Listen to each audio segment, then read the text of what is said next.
ఫలిస్తున్నావా? చివరికి ఆత్మఫలము మన హృదయ స్థితి అంటే.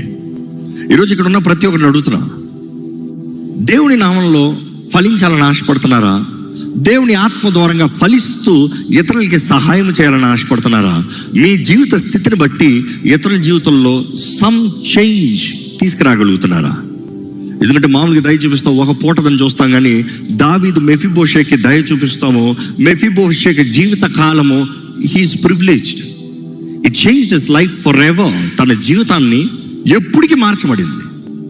ఈరోజు మన జీవితంలో ఎప్పుడు ఇతరులకి దయ చూపి అంటే, ఇతరులకి ఏదో చిన్నది ఇస్తాం, చిన్నది చేస్తాం, ఏదో దానం చేశానన్న ఫీలింగ్లో ఉంటాం. కానీ కృతజ్ఞత కలిగిన వ్యక్తి, దేవుడు ఆ వ్యక్తికి అనుగ్రహించినవన్నీ జ్ఞాపకం కలిగి, ఏ గ్రాటిట్యూడ్ పర్సన్, హృదయంలో కృతజ్ఞత కలిగి ఉన్న వ్యక్తి తన జీవితంలో అనుభవించిన దాన్ని బట్టి ఇతరులకు చేసినప్పుడు ఎలా ఉంటుంది తెలుసా? ప్రభు నాకు చేసిన